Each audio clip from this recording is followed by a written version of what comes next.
शांति। 4 फरवरी 2025 के मुरली के महावाक्य हैं। आज के साकार मधुर मुरली के सार में ज्ञान सागर बाबा ने कहा, मीठे बच्चे, बाप तुम्हें अविनाशी ज्ञान रत्नों का दान देते हैं। तुम फिर औरों को दान देते रहो। इसी दान से सदगति हो जाएगी। भगवान से जो प्राप्त होता है वो ये ज्ञान रत्न है ना।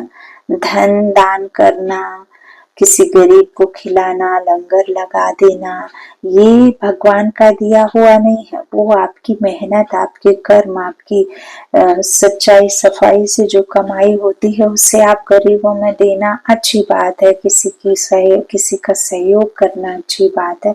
लेकिन परमात्मा कहते हैं, यहाँ संगम पर जो मैं आकर के तुम बच्चों को ज्ञान देता हूँ, इस ज्ञान को औरों को दे करके उन्हें सच्चाई और अज्ञान अंधेरे में जो कुंभकर्ण की नींद में सोई हुई है ना आत्मा, उस आत्मा को जगाने का कार्य करना है। तो ज्ञान रत्न जो अविनाशी बाबा ने हमें दिए हैं तो वो दान करने हैं, दान करने के लिए ही देते हैं। तो तुम फिर औरों को दान देते रहो, इसी ज्ञान से सदगति हो जाएगी। प्रश्न है, कौन सा नया रास्ता तुम बच्चों के सिवाय कोई भी नहीं जानता है? उत्तर में बाबा ने कहा, घर का रास्ता व स्वर्ग जाने का रास्ता अभी बाप द्वारा तुम्हें मिला है।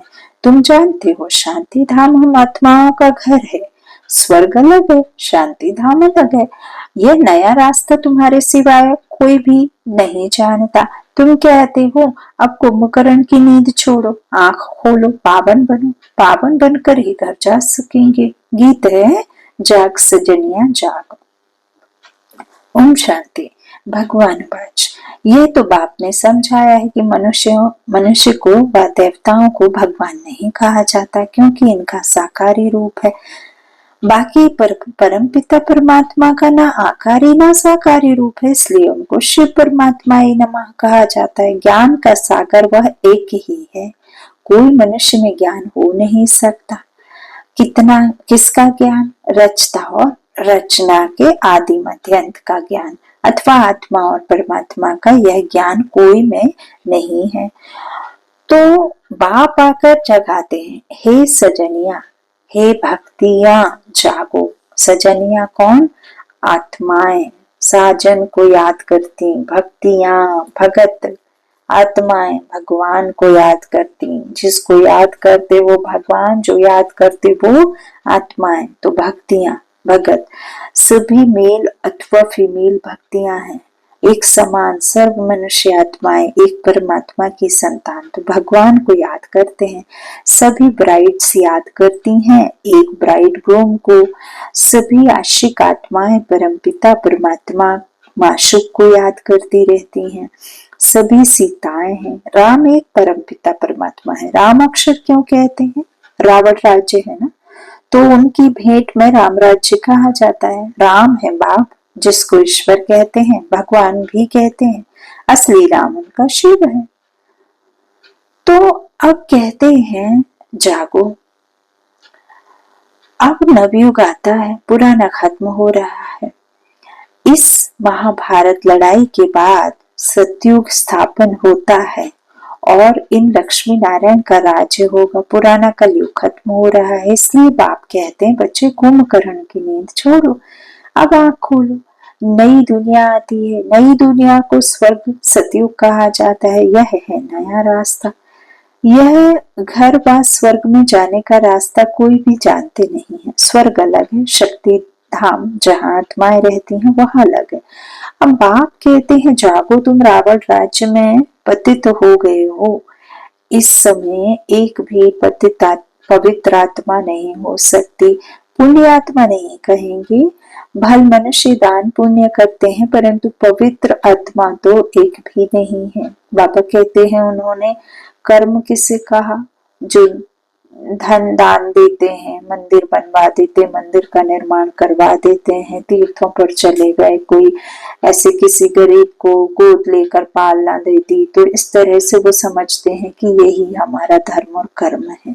परमात्मा कहते हैं, जो आप भूल गए हो और इस छोटी दुनिया को अपना समझ बैठे हो, तो जो काम क्रोध मोह लोभ अहंकार है, लोभ मोह अहंकार है। बाबा कहते हैं ये सबसे ज्यादा जो हमने देह की स्मृति में आए तब से ये सब हम नीचे गिरते ही आए। तो पांच तत्वों की दुनिया को, बुद्ध पूजा को, इस तरह को, इस दुनिया को हमने कहा जिस दुनिया में हम पाठ बजाने आते हैं। तो यहाँ तो सिर्फ आप एक पाठधारी हैं, जब तक पाठ है तभी तक है, फिर उसके बाद आपको तो अपनी दुनिया में ही जाना होता है। जब तक पाठ खत्म नहीं होता तब तक आप जा नहीं सकते। तो जो हमारे सत्य ज्ञान बाबा हमें देते हैं कि आत्मा का स्वरूप शांत है, वो एक चैतन्य है, शक्ति है, आत्मा है, पवित्र है ना, सतो अवस्था में आती है सबसे पहले सतयुग में। तो ऐसे 7 गुण बाबा ने बताए कि पवित्रता, शक्ति, शांति, है ना, ज्ञान, आनंद, सुख। तो ऐसे बाबा हम बच्चों को कहते कि उसके जो गुण है उन्हें हम भूल गए। तो देखो कितना मुश्किल हो गया देह में आने से, है ना, क्योंकि विस्मृति में गए। तो ऐसे बाबा कहते हैं कर्म जो बिगड़ गए हैं उन्हें सुधारना है। तो कर्म श्रेष्ठ, तो उन्हें दान पुण्य करने से उसे नहीं कहेंगे। तो बाबा कहते हैं यहाँ थोड़ी ना कोई एक भी पावन आत्मा हो सकती है ना। तो बाबा कहते हैं यहाँ कलयुग में है पतित आत्मा, सतयुग में है पावन आत्मा। इसलिए कहते हैं हे श्री बाबा आकर हमको पावन आत्मा बनाओ। यह पवित्रता की बात है। इस समय बाप आकर तुम बच्चों को अविनाशी ज्ञान रत्नों का दान देते हैं। कहते हैं तुम भी औरों को दान देते रहो तो 5 विकारों का ग्रहण छूट जाए। 5 विकारों का दान दो तो दुख का ग्रहण छूट जाए। पवित्र बन सुख धाम में चले जाएंगे। 5 विकारों में नंबर 1 है काम, उसको छोड़ पवित्र बनो। खुद भी कहते हैं हे पतित पावन हमको पावन बनाओ। पतित विकारी को कहा जाता है यह सुख और दुख का खेल भारत के लिए ही है। बाप भारत में ही आकर साधारण तन में प्रवेश करते हैं, फिर इनकी भी बायोग्राफी बैठ सुनाते हैं ब्रह्मा बाबा की। तो यह है सब ब्राह्मण ब्राह्मणियां प्रजापिता ब्रह्मा की औलाद। शिववंशी शिव के द्वारा अडॉप्ट, शिव बाबा ने ब्रह्मा के द्वारा अडॉप्ट किया ना। अलौकिक बाप, लौकिक पिता, एक पारलौकिक पिता। तो पारलौकिक पिता ने सालौकिक पिता के द्वारा हम बच्चों को क्या किया, अडॉप्ट किया। तो हम प्रजापिता ब्रह्मा की औलाद। तुम सबको पवित्र बनने की युक्ति बताते हो। ब्रह्मा कुमार और कुमारियां तुम विकार में जा नहीं सकते हो। तुम ब्राह्मणों का यह एक ही जन्म है, देवता वर्ण में तुम 20 जन्म लेते हो, वैश्य शूद्र वर्ण में 63 जन्म ना, वैश्य शूद्र वर्ण में 63 जन्म। बाबा कहते वो द्वापर से, बाकी तुम 20 जन्म देवी देवता की दुनिया में लेते हो। तो बाबा कहते ब्राह्मण वर्ण का यह एक अंतिम जन्म है जिसमें ही पवित्र बनना है। वहां जाकर पवित्र बनने की कोई तरीका नहीं है, यहाँ ही सब कुछ करना है। वहां सिर्फ आपको नया शरीर नई दुनिया में जाकर मिल जाएगा। तो बाप कहते हैं पवित्र बनो। बाप की याद अथवा योग बल से विकर्म भस्म होंगे। यह एक जन्म पवित्र बनना है। सतयुग में तो कोई पतित होता नहीं है। अभी यह अंतिम जन्म पावन बनेंगे तो 21 जन्म पावन रहेंगे। पावन थे अब पतित बने हो, पतित हैं तब तो बुलाते हैं। पतित किसने बनाया है, रावण की आसुरी मत ने। सिवाय मेरे तुम बच्चों को रावण राज्य से दुख से कोई भी लिबरेट कर नहीं सकते। सभी काम चिता पर बैठ भस्म हो पड़े हैं। मुझे आकर ज्ञान चिता पर बिठाना पड़ता है, ज्ञान जल डालना पड़ता है, सबकी सदगति करनी पड़े। जो अच्छी रीति पढ़ाई पढ़ते हैं उनकी ही सदगति होती है। बाकी सब चले जाते हैं शांति धाम में। सतयुग में सिर्फ देवी देवताएं हैं, उनको ही सदगति मिली हुई है, बाकी सबको गति अथवा मुक्ति मिलती है। 5000 वर्ष पहले इन देवी देवताओं का राज्य था, लाखों वर्ष की बात नहीं है। अब बाप कहते हैं मीठे मीठे बच्चों मुझ बाप को याद करो। मन मना भव अक्षर तो प्रसिद्ध है। भगवानुवाच कोई भी देहधारी को भगवान नहीं कहा जाता। आत्माएं तो एक शरीर छोड़ दूसरा लेती हैं, कभी स्त्री कभी पुरुष बनते हैं। भगवान कभी भी जन्म मरण के खेल में नहीं आता। यह ड्रामानुसार नोंद है। एक जन्म ना मिले दूसरे से, फिर तुम्हारा यह जन्म रिपीट होगा तो यही एक्ट, यही फीचर्स फिर लेंगे, वो भी कल्प बाद। तो बाबा कहते यह ड्रामा अनादि बना बनाया है, यह बदल नहीं सकता। श्री कृष्ण को जो शरीर सतयुग में था वह फिर वहां मिलेगा, वह आत्मा तो अभी यहाँ है। तुम अभी जानते हो हम सो बनेंगे। यह लक्ष्मी नारायण के फीचर्स एक्यूरेट नहीं है, बनेंगे फिर भी वही। यह बातें नया कोई समझ ना सके। अच्छी रीति जब किसको समझाओ तब 84 का चक्र जानेंगे और समझेंगे बरोबर। हर एक जन्म में नाम रूप फीचर्स आदि अलग अलग होते हैं। अभी इनके अंतिम 84वें जन्म के फीचर्स यहाँ हैं, इसलिए नारायण के फीचर्स करीब करीब ऐसे दिखाए हैं, नहीं तो मनुष्य समझ ना सके। तुम बच्चे जानते हो मम्मा बाबा की यह मम्मा बाबा ही यह लक्ष्मी नारायण बनते हैं। यहाँ तो 5 तत्व पवित्र है नहीं, यह शरीर सब पतित है। सतयुग में शरीर भी पवित्र होते हैं। श्री कृष्ण को मोस्ट ब्यूटीफुल कहते हैं, नेचुरल ब्यूटी होती है। यहाँ विलायत में भल गोरे मनुष्य हैं, परंतु उनको देवता थोड़े ही कहेंगे, देवी गुण तो नहीं है ना। तो बाप कितना अच्छी रीति बैठ समझाते हैं। यह है ऊंचते ऊंच बढ़ाई, जिससे तुम्हारी कितनी ऊंच कमाई होती। अनगिनत हीरे जवाहर धन होता है, वहां तो हीरे जवाहरों के महल थे, अभी वह सब गुम हो गया है। तो तुम कितने धनवान बनते हो। अपार कमाई है 21 जन्मों के लिए, इसमें बहुत मेहनत चाहिए। देही अभिमानी बनना है। हम आत्मा है, यह शरीर छोड़ अब वापस अपने घर जाना है। बाप अभी लेने लिए आए हैं। हम आत्मा ने 84 जन्म पूरे किए, अब फिर पावन बनना है। बाप को याद करना है, नहीं तो कयामत का समय है। सजाएं खाकर वापस चले जाएंगे। हिसाब किताब तो सबको चुकतू करना ही है। भक्ति मार्ग में काशी कलबट खाते थे तो भी कोई मुक्ति को नहीं पाते। वह है भक्ति मार्ग, यह है ज्ञान मार्ग। इसमें जीव घात करने की दरकार नहीं रहती, वह है जीव घात। बाबा कहते हैं यह है ज्ञान मार्ग, इसमें जीव घात करने की दरकार नहीं रहती। बाहुबल शस्त्र शास्त्र अस्त्र ये सब की यहाँ जरूरत नहीं है। बाबा कहते हैं वह है जीव घात। तो फिर भी भावना रहती है कि मुक्ति को पावे, इसलिए पापों का हिसाब किताब चुकतू हो फिर चालू होता है। अभी तो काशी कलबट का कोई मुश्किल साहस रखते हैं, बाकी मुक्ति व जीवन मुक्ति नहीं मिल सकती। बाप बिगर जीवन मुक्ति कोई दे ही नहीं सकते। आत्माएं आती रहती हैं, फिर वापस कैसे जाएंगे। बाप ही आकर स्वर्ग की सदगति कर वापस ले जाएंगे। सतयुग में बहुत थोड़े मनुष्य रहते हैं। आत्मा तो कभी विनाश नहीं होती है। आत्मा अविनाशी है, शरीर विनाशी है। सतयुग में आयु बड़ी होती है, दुख की बात नहीं। एक शरीर छोड़ दूसरा ले लेते हैं, जैसे सर्प का मिसाल है। उसको मरना नहीं कहा जाता है। दुख की बात नहीं समझते हैं। अब टाइम पूरा हुआ है, इस शरीर को छोड़ दूसरा लेंगे। तुम बच्चों को इस शरीर से डिटैच होने का अभ्यास यहाँ ही डालना है। हम आत्मा है, अब हमको घर जाना है, फिर नई दुनिया में आएंगे, नई खाल लेंगे। यह अभ्यास डालो। तुम जानते हो आत्मा 84 शरीर लेती है, मनुष्यों ने फिर 84 लाख कह दिया है। बाप के लिए तो फिर अनगिनत टिक्कर बित्तर में कह देते हैं। उसको कहा जाता है धर्म की गिलानी। मनुष्य स्वच्छ बुद्धि से बिल्कुल तुच्छ बन जाते हैं। अब बाप तुमको तुच्छ बुद्धि से स्वच्छ बुद्धि बनाते हैं। स्वच्छ बनते हो याद से। बाप कहते हैं अब नवयुग आता है, उसकी निशानी यह महाभारत लड़ाई है। यह वही मुसलों वाली लड़ाई है जिसमें अनेक धर्म विनाश, एक धर्म की स्थापना हुई थी। तो जरूर भगवान होगा ना। श्री कृष्ण यहाँ कैसे आ सके। ज्ञान का सागर निराकार या श्री कृष्ण। श्री कृष्ण को यह ज्ञान ही नहीं होगा, यह ज्ञान ही गुम हो जाता है। तुम्हारे भी फिर भक्ति मार्ग में चित्र बनेंगे। तुम पूज्य ही पुजारी बनते हो। कला कम हो जाती है, आयु भी कम होती जाती है, क्योंकि भोगी बन जाते हो।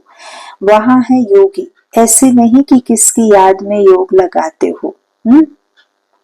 बाबा कहते वहां जरूरत ही नहीं है, वहां है ही पवित्र। श्री कृष्ण को भी योगेश्वर कहते हैं क्योंकि वो भी याद से ऐसा बनता है। तो बाबा कहते हैं इस समय श्री कृष्ण की आत्मा बाप के साथ योग लगा रही। श्री कृष्ण की आत्मा इस समय योगेश्वर है। सतयुग में योगेश्वर नहीं कहेंगे, वहां तो प्रिंस बनती है। तो तुम्हारी पिछाड़ी में ऐसी अवस्था रहनी चाहिए जो सिवाय बाप के और कोई शरीर की याद ना रहे। शरीर से और पुरानी दुनिया से ममत्व मिट जाए। सन्यासी रहते तो पुरानी दुनिया में है, परंतु घर बार से ममत्व मिटा देते हैं। ब्रह्म को ईश्वर समझ उनसे योग लगाते हैं। अपने को ब्रह्म ज्ञानी तत्व ज्ञानी कहते हैं, समझते हैं हम ब्रह्म में लीन हो जाएंगे। बाप कहते हैं यह सब रॉन्ग है, राइट तो मैं हूँ, मुझे ही ट्रुथ कहा जाता है। तो बाप समझाते हैं याद की यात्रा बड़ी पक्की चाहिए, ज्ञान तो बड़ा सहज है, देही अभिमानी बनने में ही मेहनत है। बाप कहते हैं किसकी भी देह याद ना आए, यह है भूतों की याद। भूत पूजा, मैं तो अशरीरी हूँ, तुमको याद करना है मुझे। इन आंखों से देखते हुए बुद्धि से बाप को याद करो, बाप के डायरेक्शन पर चलो तो धर्मराज की सजाओं से छूट जाएंगे, पावन बनेंगे तो सजाएं खत्म हो जाएंगी। बड़ी पुहारी मंजिल है, प्रजा बनना तो बहुत सहज है, उसमें भी साहूकार प्रजा। गरीब प्रजा कौन कौन बन सकते हैं, सब समझाते हैं। पिछाड़ी में तुम्हारे बुद्धि का योग रहना चाहिए बाप और घर से। जैसे एक्टर्स का नाटक में पार्ट पूरा होता है तो बुद्धि घर में चली जाती है, यह है बेहद की बात। वह होती है हद की आमदनी, तो यह है बेहद की आमदनी। अच्छे एक्टर्स की आमदनी भी बहुत होती है ना। तो बाप कहते हैं ग्रस्त व्यवहार में रहते बुद्धि योग वहां लगाना है। ये वह आशिक माशुक होते हैं एक दो के, यहाँ तो सब आशिक हैं एक माशूक के, उनको ही याद सब करते हैं। वंडरफुल मुसाफिर है ना, इस समय आए हैं सब दुखों से छुड़ाकर सदगति में ले जाने लिए। उनको कहा जाता है सच्चा सच्चा माशूक। वह एक दो के शरीर पर आशिक होते हैं, विकार की बात नहीं, उसको कहेंगे देह अभिमान का योग। बाबा कहते वह भूतों की याद हो गई। मनुष्य को याद करना माना पांच भूतों को, प्रकृति को याद करना। बाप कहते हैं प्रकृति को भूल मुझे याद करो। मेहनत है ना, और फिर दैवी गुण भी चाहिए। कोई से बदला लेना यह भी आसुरी गुण है। सतयुग में होता ही है, एक धर्म बदले की बात नहीं, वह है ही अद्वैत देवता धर्म जो श्री बाबा बिगर कोई स्थापन कर ना सके। सूक्ष्म बतनवासी देवताओं को कहेंगे फरिश्ते। इस समय तुम हो ब्राह्मण, फिर फरिश्ता बनेंगे, फिर वापस जाएंगे घर, फिर नई दुनिया में आकर दैवी गुण वाले मनुष्य अर्थात देवता बनेंगे। अभी शूद्र से ब्राह्मण बनते हो। प्रजापिता ब्रह्मा का बच्चा ना बने तो वर्षा कैसे लेंगे। यह प्रजापिता ब्रह्मा और मम्मा, वह फिर लक्ष्मी नारायण बनते। अब देखो तुमको जैसी जैनी लोग कहते हैं हमारा जैन धर्म सबसे पुराना, अब वास्तव में महावीर तो आदिदेव ब्रह्मा को ही कहते हैं, है ब्रह्मा ही, परंतु कोई जैन मुनि आया तो उसने महावीर नाम रख दिया। अभी तुम सब महावीर हो ना, क्योंकि तुम महान दुनिया के मालिक और तुम महान आत्माएं, विशेष आत्माएं, भगवान के बच्चे है ना, तो महावीर हो ना। माया पर जीत पा रहे हो तो महावीर बने। तुम सब बहादुर बनते हो, सच्चे सच्चे महावीर तुम हो। तुम्हारा नाम है शिव शक्ति, शेर पर सवारी है और महारथियों की हाथी पर। फिर भी बाप कहते हैं बड़ी भारी मंजिल है, एक बाप को याद करना है तो विकर्म विनाश हो और कोई रास्ता नहीं है। योग बल से तुम विश्व पर राज्य करते हो। आत्मा कहती है अब मुझे घर जाना है, यह पुरानी दुनिया है, यह है बेहद का सन्यास।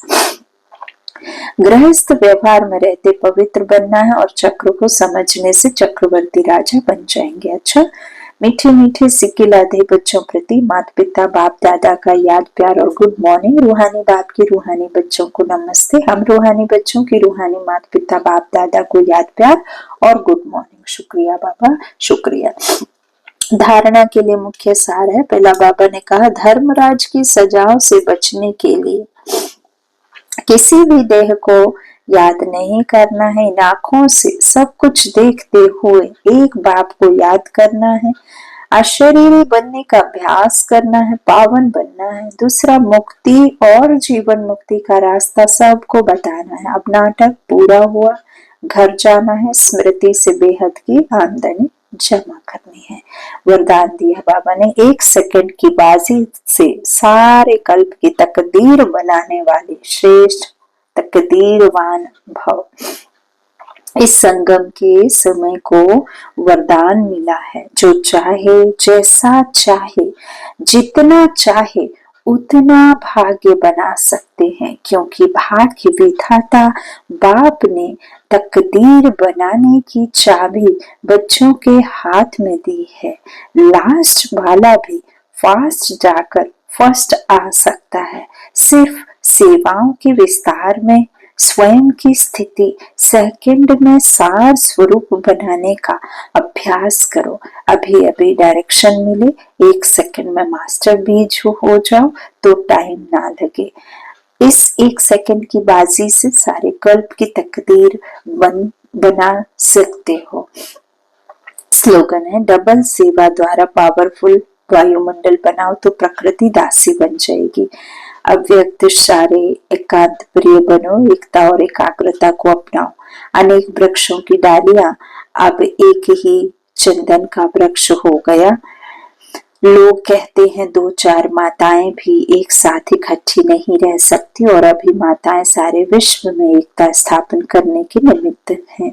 माताओं ने ही भिन्नता में एकता लाई है। देश में भिन्न है, भाषा भिन्न है, कल्चर भिन्न भिन्न है, लेकिन आप लोगों ने भिन्नता को एकता में लाया है। अच्छा, ओम शांति।